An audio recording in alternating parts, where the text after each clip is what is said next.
नमस्कार मित्रों। बातों बातों में कि आज की कड़ी में आपका स्वागत है। आज हमारा 103वां भाग प्रसारित होने जा रहा है और हमारे अतिथि के रूप में आज एक प्रतिभाशाली बांसुरी वादक श्री चेतन जोशी जी जुड़ रहे हैं, जो दिल्ली में रहते हैं और पूरे देश भर में जाने जाते हैं अपनी सक्रियता से, अपने व्यवहार से, अपनी कला से। उन्होंने अपनी एक बड़ी पहचान स्थापित की है इतने वर्षों में लगातार। और ये एक बहुत अनूठी बात कही जाएगी कि श्री चेतन जी एक ऐसा व्यक्तित्व हैं जो कलाकार होने के साथ साथ बहुत अच्छे इंसान भी हैं। उनके विषय में हमेशा कहा जाता है कि वो मित्रों के मित्र रहे और हमेशा मित्रों के साथ उन्होंने निभाया भी। जो उनका दोस्त एक बार बना तो बना ही रह गया। मैंने उनको अनेक अवसरों पर देखा है। अत्यंत विनम्रता और शिष्टाचार से भरे हुए चेतन जी से मिलना हमेशा बहुत सुखद रहा है और उनकी बांसुरी सुनना उससे भी ज़्यादा। तो अब चेतन जी आ चुके हैं। वैसे हमारी उनसे ये करार हो गई थी कि वो 6:05 पर हम उनको रिसीव कर लेंगे, लेकिन चूँकि वो आ चुके हैं तो हम अभी ही उनको जोड़ लेते हैं और उनसे अपनी बातचीत की शुरुआत करेंगे। सुमन डूगा जी, मैं आपका धन्यवाद करता हूं कि आप भी इस हमारे कार्यक्रम के सिलसिले में लंबे समय से जुड़ी रही हैं। सर्वेश भाई हमारे इस कार्यक्रम के सबसे पहले हमारे प्रोत्साहक। सर्वेश भाई, आपको बताना चाहूँगा कि आज हम 103वें कड़ी पे आ गए हैं और दिल्ली से बहुत गुणी बांसुरी वादक चेतन जोशी जी हमारे बीच हमारे अतिथि के रूप में शामिल हुए हैं। मैं उनको जोड़ रहा हूँ।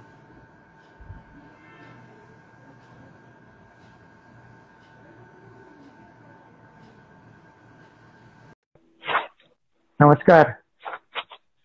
बहुत सुखद लग रहा है आपसे मिलना। आपकी आवाज, एक सेकंड, आवाज का कुछ प्रॉब्लम है। मेरी आवाज नहीं आ रही आपको? हाँ, अभी अभी आ रही है। बहुत कम आवाज आ रही है लेकिन। अच्छा, मैं इसको तेज करने की कोशिश करता हूँ। अब कैसी आ रही है? हाँ, कम है, पता नहीं क्यों ऐसा, क्योंकि अभी तक तो ऐसे मैंने जब चेक किया था तो काफी अच्छी आ रही थी।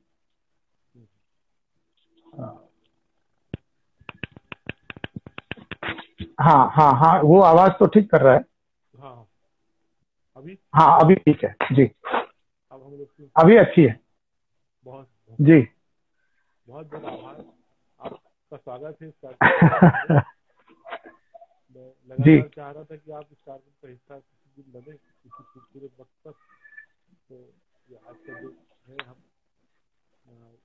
103वीं कड़ी में आपका अभिनंदन करते हैं। आपको बताना चाहूँगा कि कोरोना समय में मई से हमने शुरुआत की और बहुत ही कम आवाज आ रही है, क्यों ऐसा हो रहा है? क्या ये मेरे फोन की वजह से हो रहा है या आप क्या अपना वॉल्यूम थोड़ा बढ़ा सकते हैं वहां से? मेरा तो तेज है। अच्छा, इसको बंद करूँ क्या? एक बार बिना बिना हेडफोन के बोलिए। अभी सुन पा रहे हैं मुझे? हाँ, अभी बहुत अच्छी आवाज आ रही है जी।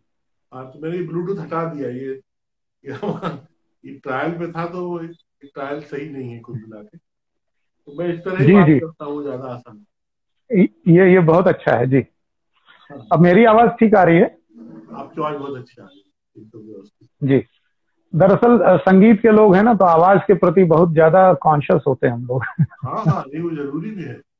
और यही सब संगीत आवाज की जो सूक्ष्मता है और उसकी जो वास्तविकता है, उसका एक श्रवण करना और उस तक पहुंचना अपने आप में हम सबकी वो जी जिज्ञासा में भी है और दक्षता में, दोनों में। आप जी कैसे सर? सबसे पहले तो मैं यही बड़ा औपचारिकता सा सवाल करना चाहूंगा और जी। जानते हुए मैं सब कैसे हैं फिर भी पूछता हूँ आप। नहीं, मैं बहुत अच्छा हूँ और आशा है आप भी सपरिवार अच्छे होंगे। ये जो 3 महीने का 4 महीने का समय है कलाकार रचनाकार के लिए किस तरह का रहा एक साधक। और आप तो खैर आपका जो बाकी रचनात्मक विस्तार है उसको देखते हुए मुझे तो नहीं लगता कि आपको कोई बहुत आराम करने को मिला होगा, लेकिन फिर भी आपने किस तरह से इस पूरे समय को व्यतीत किया है, हमारी थोड़ी जानने की जिज्ञासा रहे। जी, वैसे मैं तो यात्रा इतनी ज्यादा करता था हाँ कि अचानक विराम लग जाने से जी जी। बड़ा विचित्र सा अनुभव हो रहा है। हाँ लेकिन ये एक सुखदायक अनुभव भी है, क्योंकि मेरे परिवार के साथ लगातार इतना समय बिताना और एक साथ रहना, तो ये एक दुर्लभ अनुभव था जो कोरोना की कृपा से हम सबको मिला है। और मैंने बहुत एंजॉय किया है इस कालखंड को, क्योंकि इसमें बहुत सारी बातें ऐसी हुई जो मैंने पहले कभी नहीं की थी। उदाहरण के तौर पर ये इंस्टाग्राम पे लाइव मैं पहली बार आ रहा हूँ तो अच्छा। अब आप देखिए, कोरोना की वजह से ये भी एक सीखने योग्य अनुभव रहा है। फेसबुक पे तो काफी रहा, यूट्यूब पे, फेसबुक पे, अन्य व्हाट्सएप पे, लेकिन इंस्टाग्राम पे कभी लाइव आने का अनुभव नहीं था। आज पहली बार आपके साथ इसमें इसका भी अनुभव हुआ। तो ये जो ये अंतरताना जो है, यानी इंटरनेट, उसके माध्यम से लोगों से जुड़ने का जो सौभाग्य मिलता है, इसका एक आनंद अलग है। क्योंकि हम वर्चुअली मिलते हैं, फिजिकली तो नहीं मिलते, लेकिन कम से कम मिल लेते हैं, एक दूसरे को देख लेते हैं। ये अपने आप में बहुत अच्छी बात है। ये तो है सर। हेलो। हाँ ये बात तो जी। निश्चित रूप से है कि आ, बहुत एक लाइवनेस है मिलने जुलने में, बातचीत करने में और अपने अनुभवों को साझा करने में, खासतौर से जब ऐसे वक्त में जब बहुत सारे मनोबल की सबको जरूरत होती है। उस समय जब हम एक दूसरे से बात करते हैं तो जो हम लोग साझा करते हैं अपने अपने अनुभव तजुर्बे, और ये सही बात है कि एक साधारण जीवन से अलग एक कलाकार का जीवन जिस तरह से आपको मिला, सबको मिला, तो ये एक अतिरिक्त संवेदना और संवेदनशीलता की स्थिति है हमारे जीवन में। तो इसमें बहुत जी। फिर हमको ख्याल आता है। और ये तो सही है कि हम बहुत सारी ऐसी चीजों की ओर लौटते हैं जो बहुत दिलचस्प होती हैं और घर में रहकर घर में नहीं रहने से छूट जाया करती, घर परिवार के हाँ तौर से। तो आपने भी कुछ जी। परिवार में कुछ पकवान वकवान बनाने में सहयोग किया होगा। पकवान बनाने में तो मेरा सहयोग ज्यादा नहीं रहा, लेकिन पकवान की प्रशंसा करने में मेरा बहुत सहयोग रहता है। हाँ हाँ। तो तो बनाने का काम जो है वो मेरी पत्नी बहुत अच्छे करती है। हाँ और हाँ। मेरा ऐसा विचार है कि जो जिस काम को ज्यादा अच्छा करे उसको वही काम करना चाहिए। तो जो पकवान अच्छा बनाता है वो बनाए, और जो प्रशंसा अच्छी कर सकता है वो प्रशंसा करे। क्या बात है बात। और और उन्होंने भी सोचा होगा कि जब स्थितियां अच्छी हैं, चीजें अच्छी बन सकती हैं तो बिगाड़ी ना जाए। हाँ, उन्होंने भी वैसा ही सोचा कि क्यों इस कोरोना काल में कोई नया एक्सपेरिमेंट इस प्रकार का किया जाए जो बाद में बेस्वाद हो जाए। क्योंकि मेरी पाक कला के विषय में उनको जरा भी भरोसा नहीं। जब मुझको खुद पे भरोसा नहीं तो उनको कहाँ से होगा। तो ये एक विषय ऐसा है। और हाँ, ये जरूर है कि जी नई नई चीजें पढ़ने को मिल रही हैं, पढ़ने का समय मिल रहा है, बहुत कुछ अच्छा। और कुछ कुछ नई रचनाएं भी हो रही हैं। हाँ। कुछ नया सोचने का मौका मिलता है, जो एक अलग आयाम जो सोचने का होता है उस पर। तो वो भी एक बड़ी इसमें सौभाग्य मिलता है मुझको।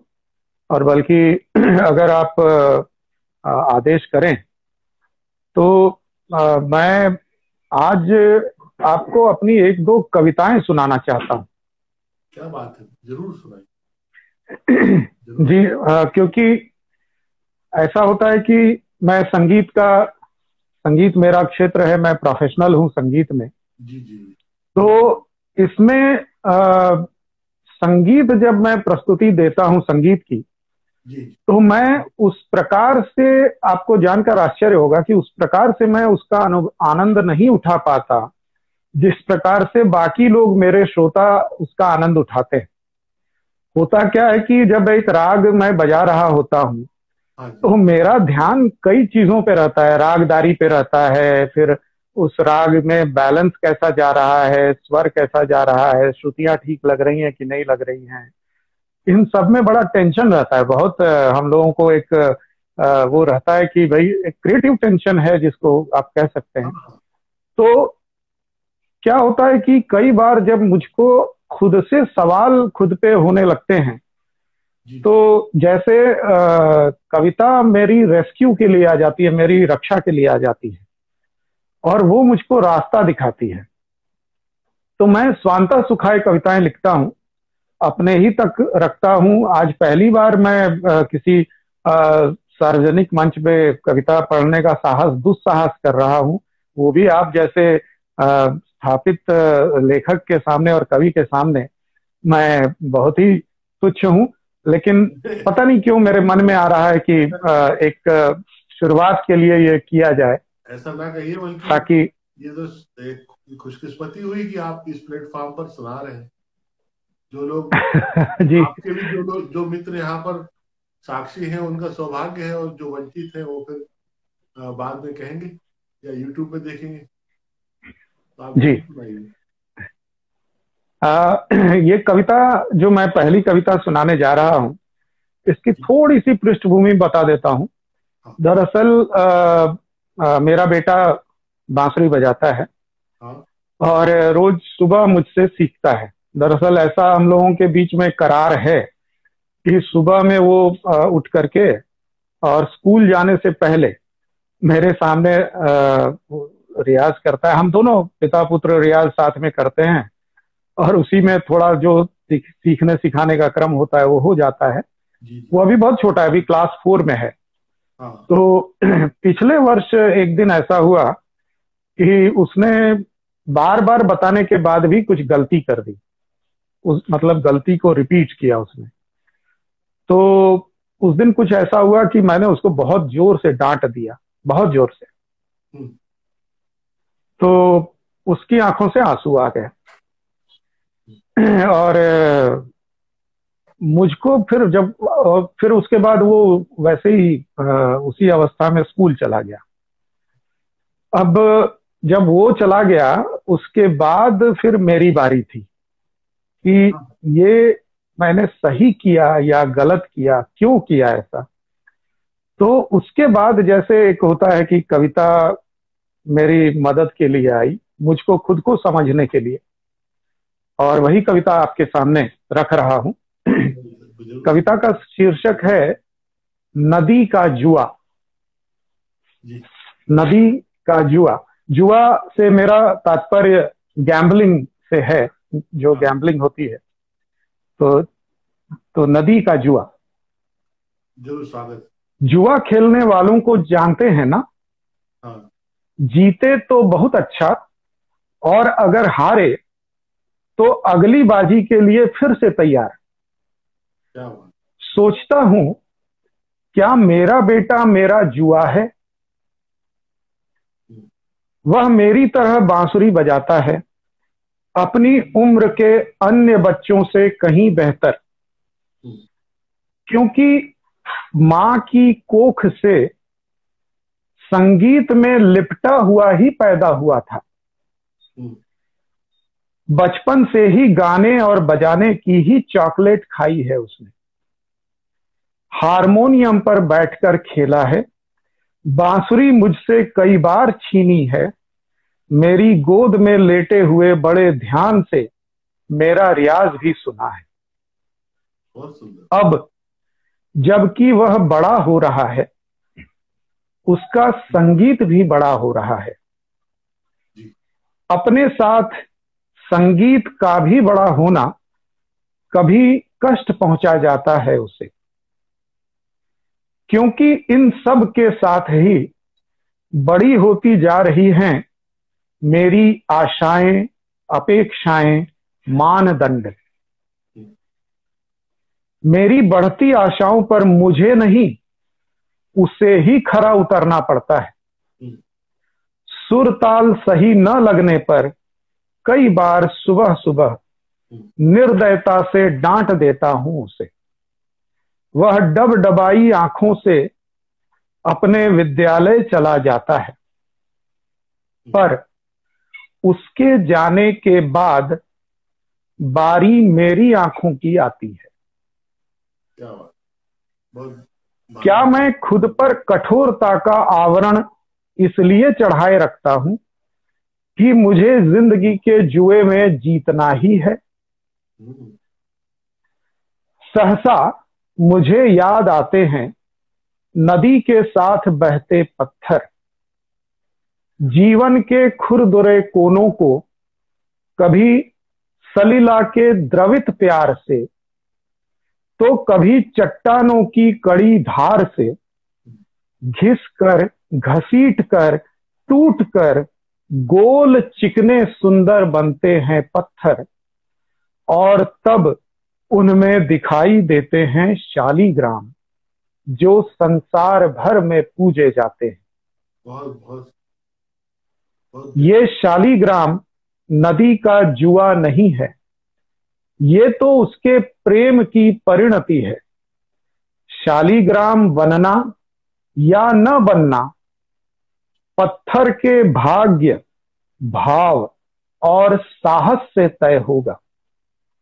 नदी उसके लिए अपनी गति न तो घटाती है और न बढ़ाती है। शालीग्राम बनाने वाली नदी मेरी तरह कोने तराशते हुए दुखी नहीं होती। वह तो बस अपना काम करती है, अनथक, अविरल, अविराम, अभिराम। बहुत सुंदर है, बहुत गहरे मन को भेदने वाली। सुनीता बुद्धिराजा जी हैं, वो कह रही मैंने सुना है एक बार।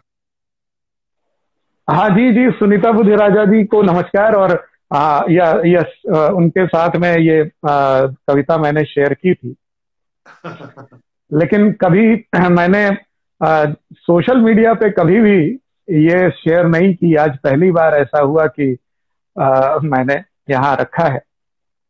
और इस प्रकार से थोड़ा एक करता रहता हूँ अपने लिए, खुद के लिए। अगर आप इजाजत दें तो एक और कविता कह के और ये कविता वाले पोर्शन को मैं विराम दूं। ये बहुत अच्छा, बल्कि मैं जो अभी आपने सुनाई है उसके बारे में जरूर दो बातें अपनी ओर से जोड़ना चाह रहा था कि इसमें आपका पिता का भाव है, आप गुरु की तरह भी है, और आप एक स्वप्नदृष्टा की तरह भी है जो अपने बेटे को कालांतर में एक अच्छी जगह पे देखना चाहते हैं। तो ये जो क्रिया है, जो जिसकी प्रतिक्रिया इस तरह से हुई है, वो स्वाभाविक है। जी जी। और मैंने ये सोची नहीं कविता, ये अपने आप आ गई। और मतलब मुझको लगता है कि 10 मिनट के अंदर ये एक जैसे तार जैसा मैंने लिखना शुरू किया और खत्म करके ही उठा, ऐसा। बहुत सुंदर। एक और कविता मुझको लगता है कि मैं सुनाना चाहूंगा। जरूर। इसका शीर्षक है हारमोनियम। मैं संगीत के विषयों पे थोड़ा, चूंकि मैं उसी दुनिया में हूं, तो संगीत के विषय मेरी कविताओं में अपने आप आ जाते हैं। तो इसकी भूमिका ऐसी है, हारमोनियम आपने अवश्य देखा होगा, या हमारे जो लोग इसको देख रहे हैं या आगे देखेंगे, उन लोगों ने हारमोनियम देखे होंगे। तो जैसे उसमें 2 रंग के बटन होते हैं, एक तो काले रंग का होता है, एक सफेद रंग का होता है। और उसमें हारमोनियम या पियानो या सिंथेसाइजर या ऐसा कोई भी वाद्य हो, तो उसमें शुरुआत में सबसे पहला जो बटन होता है वो सफेद होता है, व्हाइट कलर का होता है। जी। तो उसके ऊपर में मैंने कविता लिखी है, ये भूमिका ध्यान में रहे तो आपको आनंद आएगा। जी, आ, स्वागत है सर। हारमोनियम के पहले काले ने पहले सफेद से कहा।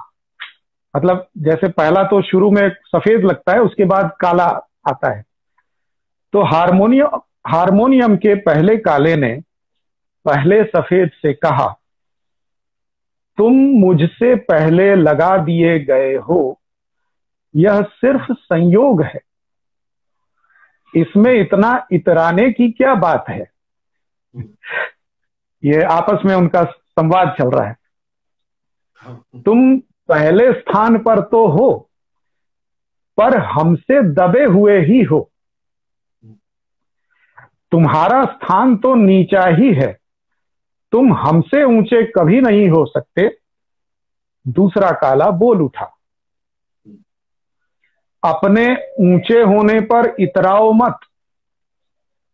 अब पहला सफेद जो है वो जवाब दे रहा है, अपने ऊंचे होने पर इतराओ मत, अगर जरूरत पड़े तो दबना तो तुम्हें भी पड़ता है। बिना दबे तो तुम्हारी भी आवाज नहीं निकलेगी। पहला सफेद और दूसरा सफेद पहले काले को घेर कर बैठ गए। अच्छा, हम नीचे हों या ऊपर, अगर हम चाहें तो तुम्हें ऐसा जकड़ दें कि बजना तो दूर, हिल भी नहीं पाओगे। इस तरह की बात ये उनका मतलब प्रतिकार है। हाँ कि पहला सफेद और दूसरा सफेद पहले काले को घेर कर बैठ गए। हम नीचे हों या ऊपर, अगर हम चाहें तो तुम्हें ऐसा जकड़ दें कि बजना तो दूर, हिल भी नहीं पाओगे। दूसरा सफेद शक्ति के इस प्रदर्शन से खुश न था। उसने दूसरे काले से कहा, दबा तो तुम भी सकते हो हमें, पहले काले के साथ मिलकर। मजा तो तब है जब हम सब तभी दबें और बजें, जब वह कलाकार चाहे, जिसके हम हैं, जिसके लिए हम हैं। ये बहुत बहुत अच्छी बात तभी आपस में एक दूसरे की स्थितियों को साफ साफ कह रहे हैं और किसी को भी प्राउड नहीं आना चाहिए। जी, हर व्यक्ति की अपनी भूमिका है। हाँ। भगवान ने यहाँ इस संसार में हर व्यक्ति को कुछ ना कुछ विशेष उद्देश्य से भेजा है। तो एक दूसरे को न तो छोटा समझना न बड़ा समझना, ये मुख्य भाव है। तो इसको मैंने अपने ढंग से हारमोनियम के माध्यम से व्यक्त किया। वो है मेरे एक परिवार में, मेरे भैया नहीं है, खैर जी, सिद्धेश्वर अवस्थी का बड़ा नाम है कानपुर में, जो नौटंकी के विशेषज्ञ रहे। जी जी, मतलब 2006 में उनकी डेथ हो गई, पर गुलाब भाई वगैरह उनको बहुत मानती थी, बहुत उनका जी जी जी जी जी बहुत काम किया। और वो उत्तर प्रदेश की संगीत नाटक अकेडमी के मेंबर भी थे। तो उन्होंने ऐसे एक किस्सा बताया था कि वो एक कोई सम्मान समारोह में, बोले हम बैठे हुए थे आगे और किसी एक को पुरस्कृत किया जा रहा था, तो वो थोड़ा सा चलने में अष्टवक्री था, टेढ़े होके चल रहा था। अच्छा, जब वो जी स्टेज जी पर पहुंचे तो 2-3 लोग हंसने लगे उनकी चाल पर। तो सेंसिटिव थे, तो उन्होंने तुरंत उसको भापा। पुरस्कार लेकर जब लौट कर आए तो उन 3 लोगों की तरफ देख के उन्होंने 2 लाइन पढ़ी, जिंदगी में क्या सर झुकाऊंगा, मरकर तो और अकड़ जाऊं। तो अभी जो आपने कहा कि कोई भी व्यक्ति, चाहे वो छोटा हो चाहे बड़ा हो, चाहे किसी भी तरीके की व्याधि से जुड़ा हुआ हो, अगर उसको जीवन मिला है तो जरूर उसको कोई विशेष कार्य जी, ये अवश्य है, क्योंकि प्रकृति कोई भी काम निरर्थक नहीं करती है। हाँ। उसका कुछ अर्थ होता है, और उस अर्थ को हम जितनी जल्दी समझ जाएं और उसका सम्मान करें, वो हमारे लिए श्रेयस्कर होगा। अच्छा, मनुष्य प्रकृति ऐसी है कि वो बहुत जल्दी इस तरह की कुछ खामियों को लेके वो विरोध करने लगती है, आनंदित होने लगती है, पर उसको नहीं पता कि वो दरअसल बड़ा गुनाह है। मुझे हमेशा जी ऐसा बिल्कुल। लगता है कि रंग से, कद से, या और भी तमाम तरह से अगर कहीं कोई कोई ईश्वरी बाधा का शिकार है तो उसका कोई दोष नहीं, बल्कि वो चार ऐसे गुण लेकर आए जो शायद हम में भी ना हो। हाँ बिल्कुल बिल्कुल, ऐसा होता है। और हमने देखा है कि जिसकी कोई एक इंद्रिय अगर उसमें कुछ खामी है तो भगवान उसको अतिरिक्त शक्ति दे देते हैं बाकी इंद्रियों में कि वो उसकी पूर्ति कर ले। तो ऐसे तो बहुत सारे, एक हमारे मेरे जान पहचान के विद्यानंद जी रहे। मैं धनबाद की बात कर रहा हूँ, झारखंड में। जी जी। तो अब वो उनकी दृष्टि बाधित थी, लेकिन तानपुरा मिलाने के लिए उनको कभी भी किसी हारमोनियम की या किसी रेफरेंस स्वर की आवश्यकता नहीं पड़ी। वो अपना तानपुरा अपने स्वर से मिला लेते थे और कहते थे देखो मैंने सी शार्प में मिलाया है या डी में मिलाया है, और वो एकदम हारमोनियम या सिंथेसाइजर के डी पर्दे से बिल्कुल मैच करता था। तो ये जो सेंसिटिविटी है उन्होंने जो डेवलप किया, तो ये प्रकृति ने उनको अलग एक गुण दे दिया जो बहुत आसान नहीं होता है। और दूसरी बात कि हम सभी का ऐसा अनुभव होता है कि जिनकी दृष्टि नहीं होती है, उनसे अगर आपने एक बार हाथ मिला लिया तो 20 साल के बाद भी अगर हाथ मिलाते हैं तो ठीक पहचान जाते हैं कि अच्छा आप चेतन जी हैं ना। तो बड़ा आश्चर्य होता है हम लोगों को, लेकिन ऐसा होता है, उनके अंदर ऐसी अद्भुत भावना एक भगवान दे देते हैं। ये बात सही है। और ये हम लोग को, चूंकि हम लोग जिस संसार में है, लेकिन कला के और सृजनात्मकता के तो ऐसे अनुभव बहुत सारे होते हैं जी। कहीं ना कहीं हम, जैसे मैं उनका नाम नहीं जानता हूँ, लेकिन मुझे हमेशा कोई वैज्ञानिक हमेशा आकृष्ट करते हैं जो व्हील चेयर पे जिनका फोटो आता है, बहुत बुजुर्ग से, अमेरिका या जर्मनी कहीं के हैं, जो जिन्होंने कोई बड़ी खोज वोज की थी। हाँ, हॉकिंग्स, स्टीवन हॉकिंग्स, अगर आप उनकी हाँ बात कर रहे हैं। हाँ। हमेशा मैं बहुत जो अंतरिक्ष अंतरिक्ष के विषय में बहुत शोध किया उन्होंने। तो उनका पूरा व्यक्तित्व देख के मेरे को लगता है कि देखो, हाँ, तो ये सच बात है। ये सब है। हमारे कला जगत में भी, खास करके संगीत जगत में, जी जी। मैं उदाहरण देना चाहूंगा पंडित विष्णु दिगंबर पलुस्कर का। नमस्कार जी। पलुस्कर जी एक तो अंधे थे, इसमें कोई दो राय नहीं है, लेकिन कुछ अद्भुत शक्तियां उनके अंदर थी। आप देखिए, विशेष करके जिस समय में भारत में संगीत की ऐसी स्थिति हो गई थी कि अच्छे घर के लोग जो है वो संगीत सीखना अवॉइड करते थे। हाँ। विशेष मतलब मैं लगभग 150 साल पहले की, 100 सवा 100 साल पहले की बात कर रहा हूँ, जब मतलब इंडिपेंडेंस नहीं मिला था, ब्रिटिश भारत की बात कर रहा हूँ। तो उस समय में पंडित विष्णु दिगंबर पलुस्कर जी लाहौर जाते हैं, पंजाब, जबकि मराठी थे, और लाहौर जा करके वहां पहला गंधर्व महाविद्यालय खोलते हैं और वहां पे यशस्वी शिष्यों को तैयार करते हैं।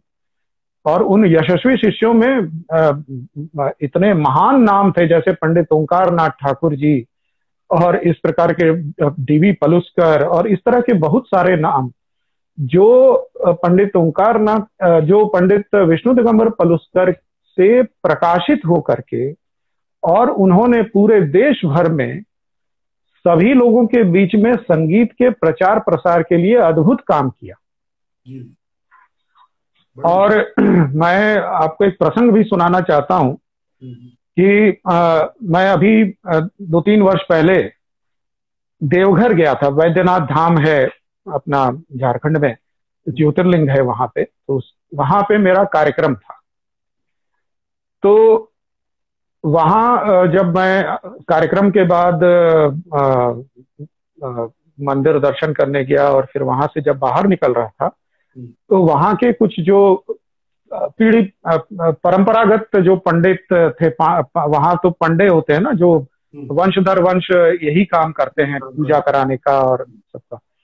तो उसमें से वहाँ, अच्छा, और देवघर का जो पंडा समाज है वो बहुत संगीत प्रेमी है, कला प्रेमी है। हाँ। उनमें बहुत सारे कलाकार आपको मिल जाएंगे। हाँ। तो एक पंडा जी ने मुझको अद्भुत घटना सुनाई जो मैं आपसे शेयर करता हूँ।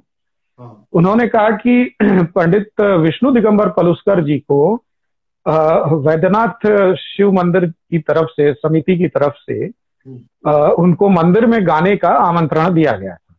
अच्छा। कोई विशेष आयोजन था और उसमें पंडित जी आए वहां पे। तो पंडित जी जब आए तो उस समय जो समय था उससे थोड़ा पहले पहुंच गए थे। तो उस समय आयोजक मंडल के लोग ठीक से पहुंचे नहीं थे वहां पे, वो थोड़ा समय से बहुत पहले ही पहुंच गए। तो उन्होंने अपने शिष्यों के साथ में कहा कि मंच कहाँ है, चलो मैं मंच पे बैठता हूँ, थोड़ा तानपुरा वगैरह मिलाते हैं, तब तक लोग आ जाएंगे तो हम लोग शुरू करेंगे। अब ज्यादा लोग तो थे नहीं उनके साथ। अच्छा, शिष्यों की उतनी हिम्मत तो होती नहीं है कुछ बोलने की गुरु के सामने में। तो अब गुरु जी मंच पे जाके बैठ गए और शिष्य ने तानपुरा उनको पकड़ा दिया, उन्होंने तानपुरा वगैरह मिलाया और उसके बाद बिल्कुल तैयार हो गए। तब तक आयोजन मंडल के सदस्य लोग भी आ गए और श्रोता लोग भी बहुत सारे आ गए। तो आयोजकों में से एक ने बड़ी हिम्मत करके जा करके पंडित जी के कान में कहा कि पंडित जी, आप जो बैठे हैं उस तरफ मंदिर की तरफ पीठ करके बैठ गए हैं आप, और श्रोताओं की तरफ आपकी पीठ है।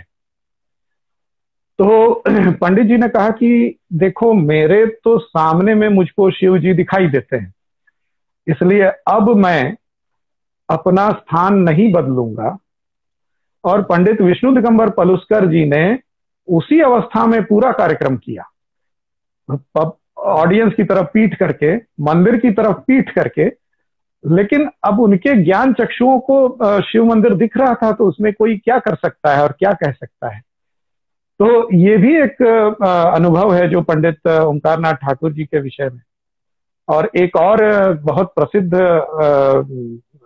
एक कहानी है, पता नहीं कितनी सच है, कि महाकवि सूरदास जी के साथ भी ऐसा ही हुआ था कि जब वो बांके बिहारी जी की सेवा करते थे तो प्रतिदिन जब उनका श्रृंगार होता था श्री कृष्ण जी की मूर्ति का, तो सूरदास जी अंधे होने के बावजूद हमेशा हर दिन वो एक पद रचना करते थे जिसमें भगवान कृष्ण के श्रृंगार का वर्णन होता था कि अच्छा, उनका इस कलर का कपड़ा पहना है उन्होंने, और ये कपड़ा पहना है, और ये है ऐसा ऐसा, मोतियों का हार पहना है, वगैरह वगैरह।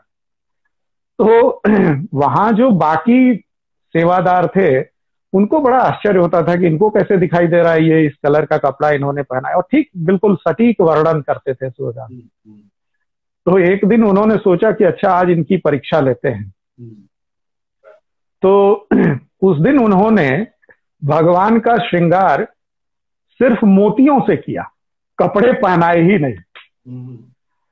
तो जब भगवान के सामने सूरदास जी बैठे तो उन्होंने जो पद रचना की उसका यही पहली पंक्ति मुझको याद है कि आज हरि मैं देखा नंगम नंगा। अच्छा। और उसके बाद फिर उन्होंने कहा कि मोतियों के हार से आपका श्रृंगार हुआ है लेकिन आपने कपड़े नहीं पहने हैं। इस प्रकार का पद सूरदास जी ने रचा वहां। ये बड़ी प्रसिद्ध घटना है जो मुझको किसी ने बताई थी।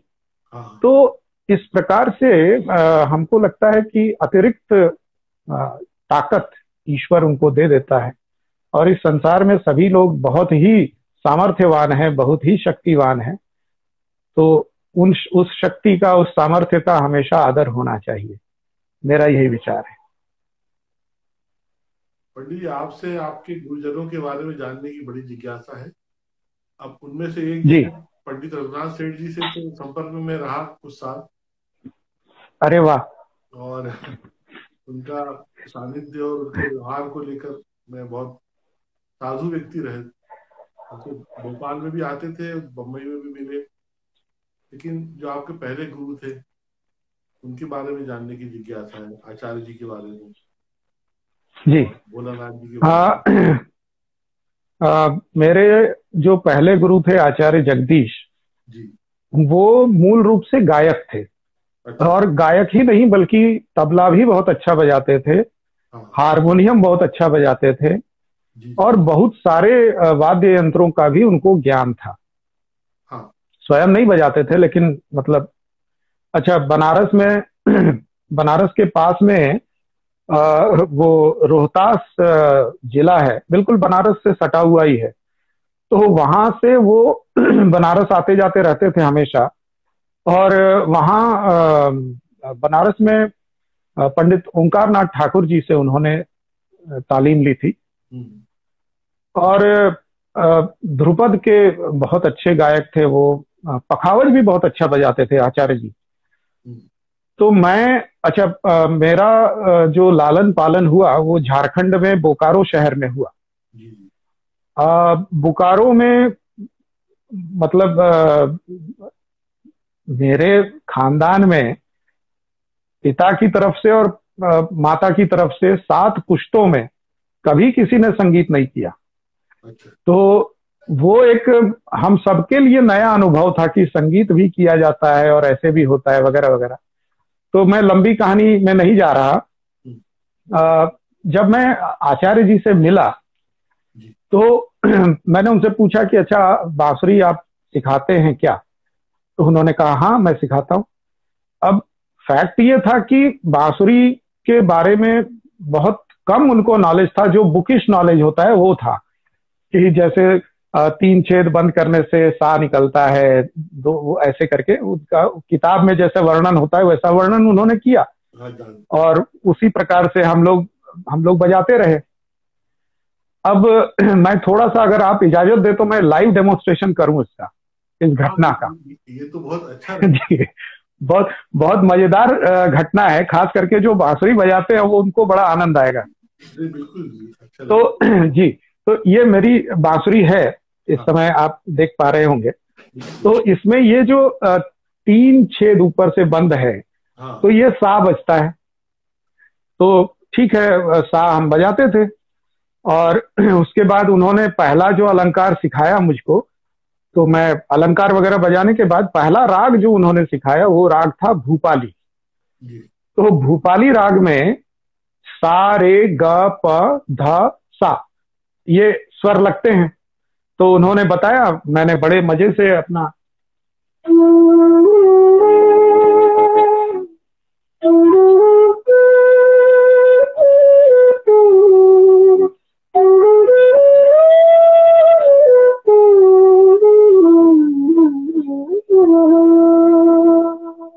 वगैरह वगैरह जैसा उस समय उन्होंने बताया था। अभी तो मैं उस दौर में वापस नहीं जा सकता, उस तरह से नहीं बजा सकता हाँ। जैसा उस समय बजाता था। जी। जी। तो ठीक है, भूपाली राग का छोटा ख्याल वगैरह शुरुआती दौर में जैसा सिखाते हैं वैसा उन्होंने सिखाया, कोई दिक्कत नहीं थी। उसके बाद उन्होंने राग यमन सिखाया। तो राग यमन में भी कोई दिक्कत नहीं थी, ठीक है। तो अगर आप मेरी फिंगर्स देखें तो बड़ा मजा आएगा। एक सेकेंड। हाँ, ये फिंगर्स दिख रही है मेरी? हाँ दिख रही।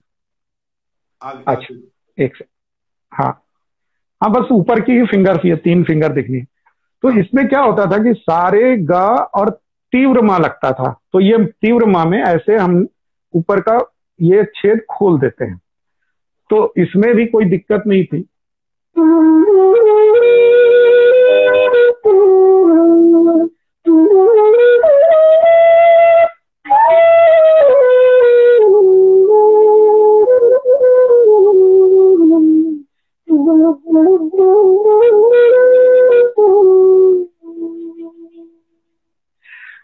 ये इसमें भी कोई दिक्कत नहीं थी।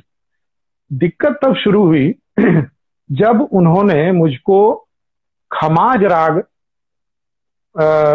सिखाना शुरू किया। अब खमाज राग में शुद्ध मध्यम लगता है, और हम दोनों गुरु चेला को पता नहीं कि बांसुरी में शुद्ध मध्यम निकलता कैसे है।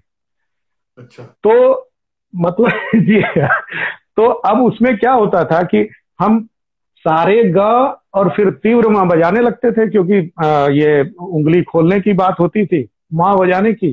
तो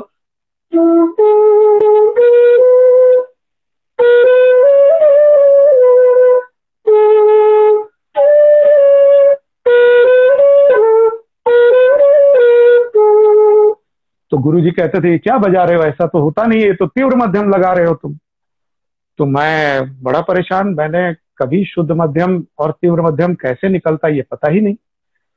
तो फिर हम गुरु चेला ने एक्सपेरिमेंट करना शुरू किया, और एक बार अचानक मुझको लगा कि ये जो तीव्र मध्यम का छेद है इसको आधा बंद करके ट्राई मारा जाए। तो जब मैंने तो तुरंत गुरुजी बोले हाँ हाँ हाँ यही है यही है यही है। और और इस प्रकार से हम गुरु चेला ने शुद्ध मध्यम इन्वेंट किया, उस समय बाकायदा डिस्कवर किया जिसको कह सकते हैं आप। तो इस प्रकार से जी, तो ये एक अब देखता हूं तो बड़ा अब हंसी आती है, लेकिन उस समय के लिए ये बड़ा गंभीर मसला था हमारे लिए कि आखिर शुद्ध मध्यम निकलेगा कैसे। जिस जिस राग में शुद्ध मध्यम लगता है, क्या मैं उन रागों को नहीं बजा पाऊंगा। तो ये एक बड़ा उस समय बड़ा प्रश्न चिन्ह था मेरे सामने। और आचार्य जगदीश जी का जैसा कि मैंने बताया कि उनकी कृपा से खास करके ध्रुपद धमार में और अन्य विषयों में भी, और रागदारी के विषय में, बहुत सी अच्छी बंदिशों के विषय में मैं बहुत भाग्यशाली रहा कि मेरी झोली छोटी पड़ गई, लेकिन उनका जो दान था वो कम नहीं पड़ा। और बहुत सारी ऐसी बातें हैं जो उनके विषय में मैं कह सकता हूं, लेकिन समय बहुत लंबा हो जाएगा इसलिए। लेकिन हाँ, इतना अवश्य था कि उनके माध्यम से मैंने संगीत का जो एक बहुत सुदृढ़ फाउंडेशन जिसको कहा जा सकता है वो मैंने पाया उनके आशीर्वाद से। पहले गुरु थे, उन्होंने नींव, उस तरह की नींव लगा दिया आपके साथ। जी, ये मेरा सौभाग्य था। बाद में आपको इधर ये मिले बनारस घराना। हाँ हाँ जी, अब बाद में और सुनील जी, एक बड़ी खास करके जो छोटे शहर या छोटे गांवों में लोग रहते हैं जी, उनके सामने एक बड़ी समस्या होती है कि उनको पता नहीं चलता कि वो किस लेवल पे हैं, किस स्टैंडर्ड में हैं। जैसे अगर कोई एक स्कूल में किसी मान लीजिए क्लास के 40 बच्चे हैं, तो उन 40 बच्चों का जो वहां की टीचर है वो बारंबार असेसमेंट करती है कि अच्छा 40 में सबसे ज्यादा मार्क्स किसके आए हैं, उससे नंबर 2 पे कौन है, 3 पे कौन है और 40वां कौन है। तो जो 40वां है उसको पता चलता है कि मैं 40वां हूं, मुझको थोड़ा ज्यादा मेहनत करनी है। जो फर्स्ट लेवल पे है उसको ये समझ में आता है कि हाँ, इस पाठ का ज्ञान मुझको हो चुका है, अब मुझको अगले पाठ पे कंसंट्रेट ज्यादा करना है। तो ये एक प्रक्रिया चलती रहती है। और छोटे शहरों में संगीत के क्षेत्र में खास करके ये प्रक्रिया नहीं होती, बड़ा मुश्किल होता है। क्योंकि अब जैसे बोकारो शहर में बांसुरी में शास्त्रीय संगीत बजाने वाला मैं अकेला था, तो मुझको पता ही नहीं था कि मैं अच्छा बजा रहा हूं, बुरा बजा रहा हूं, क्या बजा रहा हूं, पता ही नहीं। गुरुजी जो सिखाते थे मैं सीख लेता था, गुरुजी जो बताते थे मैं उसको रट लेता था या आत्मसात कर लेता था। और उन्होंने काफी कुछ सिखाया, क्रिएटिविटी के विषय में भी काफी कुछ सिखाया। तो पता ये मुझको तब चला जब 1 साल ही सीखते हुए हुआ था मुझको, और उन्होंने एक फॉर्म भरवा दिया मुझको। तो मैंने भक्ति भाव से फॉर्म भर दिया। तो वो एक बहुत प्रसिद्ध संस्था है प्रयाग की, प्रयाग संगीत समिति, जी इलाहाबाद, उसका अखिल भारतीय म्यूजिक कंपटीशन था, संगीत प्रतियोगिता। तो उसका फॉर्म उन्होंने भरवा दिया मुझको।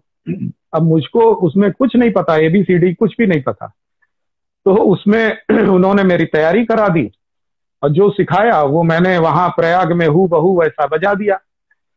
अब चांस की बात है कि उसमें 2 बहुत विशिष्ट बातें हुई उस कंपटीशन को लेकर के। एक तो ये कि जब वो जो प्रतियोगिता जिस दिन थी, उस दिन हम सभी लोगों को ग्रीन रूम में रिपोर्ट करने के लिए कहा गया था कि प्रतियोगिता से आधे घंटे पहले ग्रीन रूम में रिपोर्ट करें।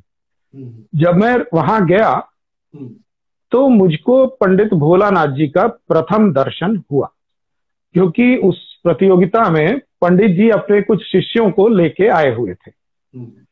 तो वो अपने शिष्यों को बता रहे थे कि देखो ऐसे नहीं, ऐसे बजाओ, इसमें ये तान लो, इसमें तुम कौन सा राग बजा रहे हो, अच्छा इसमें ये तान तुमने लगाई क्या। और इसी क्रम में थोड़ा थोड़ा वो बजा करके भी दिखा देते थे। तो मैंने पंडित भोलानाथ जी के बारे में सुना तो था ही, नाम तो सुना ही था। तो उनका पैर छुआ और उसी क्षण मेरे मन में ये एक प्रतिज्ञा आ गई कि मुझको भोलानाथ जी से सीखना ही है, इनसे अवश्य सीखना है। और तो ये तो एक हुआ कि पहला सौभाग्य मेरा ये रहा कि दूसरे जो अगले गुरु थे मेरे, उनसे मेरा परिचय हो गया। और दूसरा सौभाग्य ये रहा कि उस प्रतियोगिता में मुझको प्रथम पुरस्कार मिला। तो मुझको ये समझ में आया कि ये जो बांसुरी मैं बजा रहा हूं, इसमें मैं अच्छा कर रहा हूं और इसमें मुझको ज्यादा मेहनत करनी चाहिए। ये उस प्रतियोगिता के माध्यम से मुझको संदेश मिला। तो एक बेंचमार्किंग की बात उस प्रतियोगिता के माध्यम से हुई। इसीलिए मैंने कहा कि ये जो दो मेरे सौभाग्य रहे, और तीसरा एक अनकहा सौभाग्य जिसको कहते हैं, साइड इफेक्ट कहते हैं जिसको, वो ये था कि चूंकि गुरुजी के कुछ शिष्यों को मैंने हराया था, तो गुरुजी ने मुझको पहचान लिया कि उनकी नजर में मैं चढ़ गया था कि अच्छा। तो जब मैं कुछ समय के बाद जब मैं वहां प्रयाग में सीखने के लिए पहुंचा उनके पास, तो उन्होंने तुरंत मुझको पहचान लिया। हाँ, तुम तो वही हो ना जिसने वो कंपटीशन में फर्स्ट प्राइज जीता था।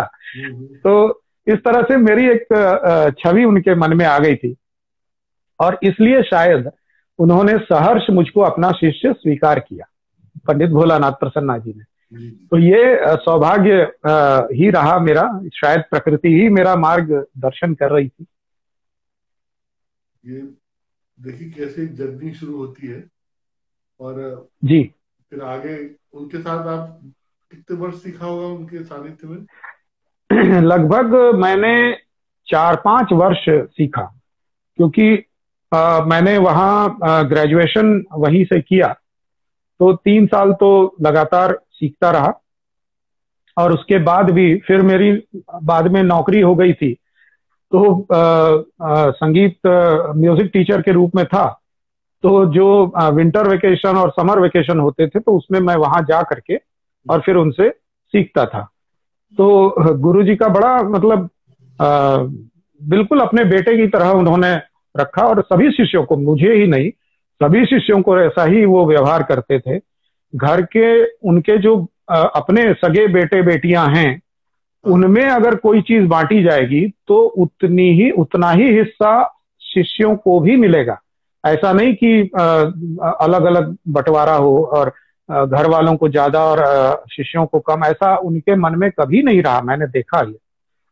और दूसरी बात ये थी कि पंडित भोलानाथ जी का जो सिखाने का जो तरीका था, वो सबके वश की बात नहीं थी। उस समय तो बड़ी कोफ्त होती थी, बहुत क्रोध होता था, लेकिन अब मुझको समझ में आता है कि उनका कैसा आशीर्वाद रहा। होता ये था कि एक तो हम लोग शिष्य वहां पे, उनका एक कमरा था म्यूजिक रूम जैसा, तो उसमें गुरुजी शाम को वो रेडियो स्टेशन में काम करते थे। रेडियो स्टेशन से जब घर आते थे तो उसके बाद अपना नाश्ता वाश्ता करके, चाय वाय पी करके, और उसके बाद वो म्यूजिक रूम में बांसुरी उठा के बैठ जाते थे। अब उसके बाद जो भी शिष्य आते थे, वो अपना जैसा क्रम होता था उस तरह से अपना बांसुरी उठा के सभी एक एक करके लगते जाते थे। अब गुरुजी कौन सा राग बजाएंगे ये तय नहीं होता था, और हमारे जैसे शिष्यों के लिए, जो नौसिखिया शिष्य थे, उनको तो और मुश्किल होती थी कि ये राग कौन सा बजा रहे हैं गुरुजी, ये तो समझ में नहीं आता था। और डर भी लगता था कि राग समझ में नहीं आ रहा है और अगर उल्टा सीधा कोई स्वर लगा दिया तो बात बिगड़ भी जाएगी। लेकिन गुरुजी का हमेशा आग्रह रहता था कि नहीं, तुम बजाओ, चुप नहीं बैठना है, बांसुरी पकड़ो और बजाओ। तो ठीक है, बजाते रहते थे। अब वहां पे एक तो उस समय में मोबाइल था नहीं, तो आप रिकॉर्डिंग तो कर ही नहीं सकते थे, और रिकॉर्डिंग अलाउड भी नहीं थी। आप कॉपी में लिख भी नहीं सकते, तो हाँ, लिखना भी अलाउड नहीं। तो जो बंदिश गुरुजी सिखा रहे हैं वो बंदिश आपको बाय हार्ट सीखनी है, आपको लिखना नहीं है उसको। आपको जितना याद रहा उतना याद रहा। तो ये एक इतना प्रेशर होता था उस समय सीखने के समय में कि ये अच्छा, और फिर पंडित भोलानाथ प्रसन्ना की बंदिश, यानी आप समझ सकते हैं टनों वजन होता होगा उसका, आप समझ सकते हैं उसका। तो उस बंदिश को झेलना, उसका वजन उठाना और उसको याद रखना, और वो भी उसी दौरान, उतने ही समय में, ये एक बहुत बड़ा चैलेंज होता था। तो वहां से निकल के हम लोग तीर की गति से अपने कमरे में जाते थे और उस बंदिश का बारंबार रियाज करते थे। रात को भले चाहे 11 बजे 12 बजे जितने भी बजे, उसको रियाज करते रहते थे, रियाज से उसको याद करते थे। और अगले दिन जब गुरुजी के पास जाते थे तब तक राग बदल चुका होता था, दूसरा राग होता था।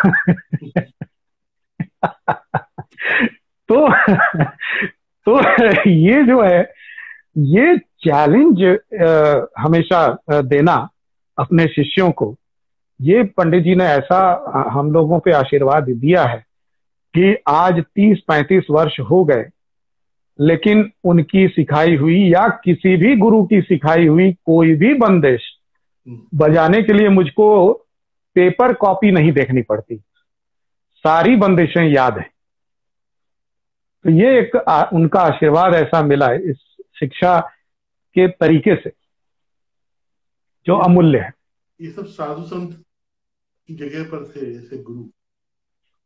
जी बिल्कुल, बिल्कुल थे। उनके बजाने में जो तासीर थी, अच्छा, और जैसी बांसुरी बजाते थे वैसी ही शहनाई, वैसा ही सेक्सोफोन, वैसा ही क्लारनेट, और वो त्रिपुरा बांसुरी, टेपुरा बांसुरी बोलते हैं उसको, वो बहुत सारी चीजें, यहां तक कि गुरुजी पत्ता भी बजा लेते थे। यानी किसी पेड़ से एक पत्ता तोड़ा और उसको बजा लिया।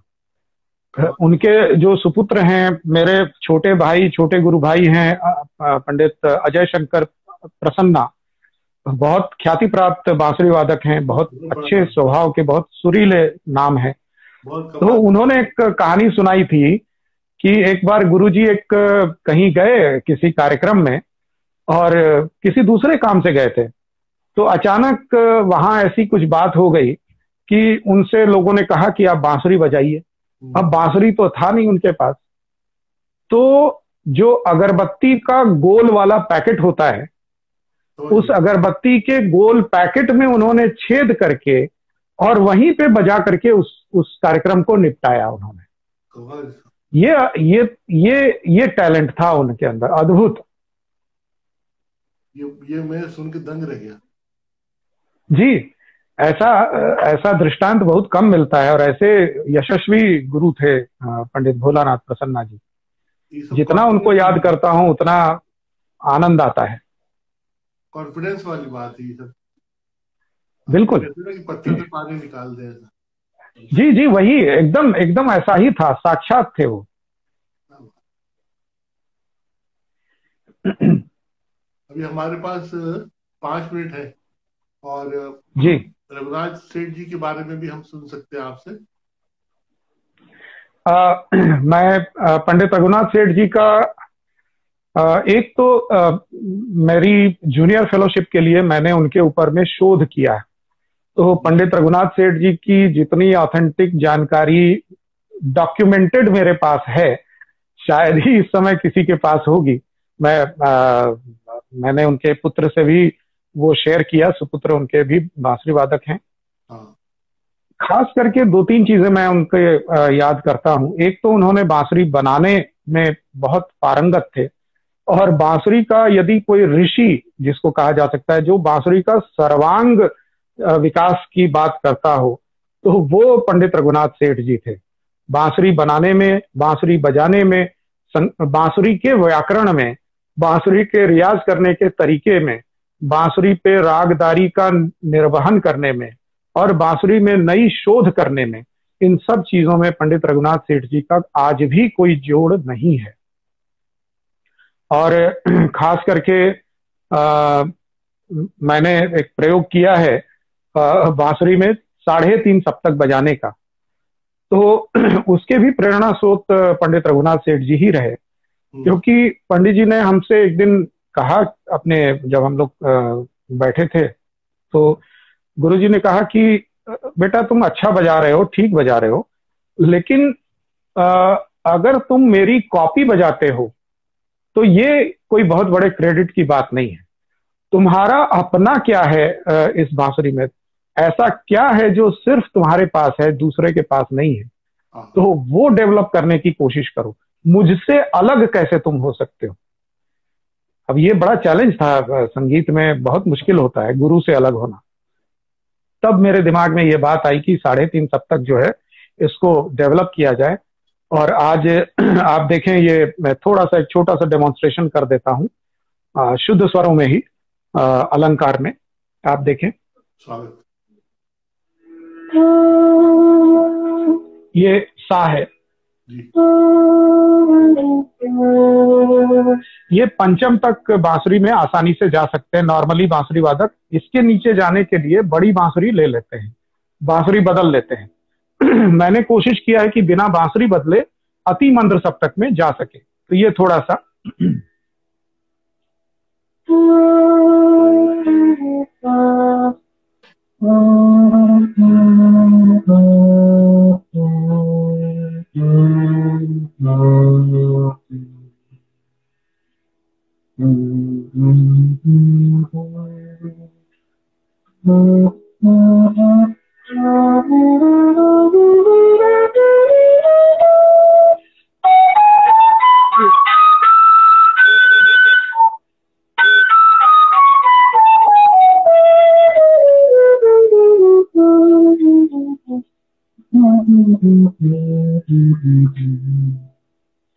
तो इस प्रकार अति अति मंद्र सप्तक के पंचम से लेकर के और अति तार के ऋषभ तक 3.5 सप्तक इसमें।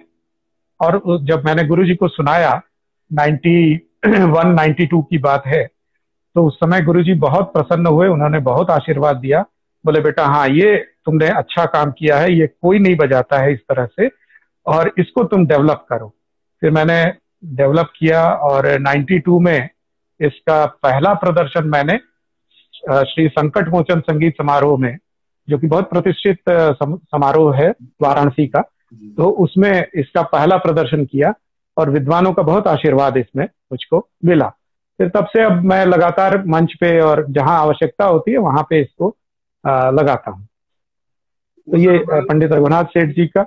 मध्य प्रदेश जी, टीकमगढ़ छतरपुर कहीं के रहने, और कुछ राजघराने। हाँ, वो उनका जन्म ग्वालियर के पास में हुआ था, एक गांव है। हाँ। तो वहां पे हुआ था जी, मूल रूप से ग्वालियर आप कह सकते हैं। फिर बाद में लखनऊ में पंडित रतन जंकर जी से उन्होंने शिक्षा ली, पंडित पन्नालाल घोष जी से सीखा है। तो इस प्रकार से काफी कठिन यात्रा थी उनकी, लेकिन बहुत यशस्वी रहे, बहुत प्रभावी व्यक्तित्व था उनका। आप तो मिले हैं, इसलिए ज्यादा क्या बताना। बहुत उनका वो जो आखिरी समय में जो उनकी तबीयत खराब हुई थी, उनको पैरालिसिस हो गया था, फिर भी वो बजाते थे ना, हाथ ठहर जाता था उनका बजाते हुए। तो जी बिल्कुल ऋषि की तरह थे वे। अब तक पुश्तैनी घर भी देना चाहते थे कि मैं चाहता हूँ, बोले मेरे पिता के नाम पे कोई इंस्टीट्यूट बने, और वो सब स्वप्न अधूरे रह गए। हाँ, सही बात। हमारा ये समय तो पूरा हो रहा है, 10-12 सेकंड बचे हैं, तो हमको विदा लेना पड़ेगा। हाँ, सुंदर संवाद की खुशी है, और आपने समय मुझे भी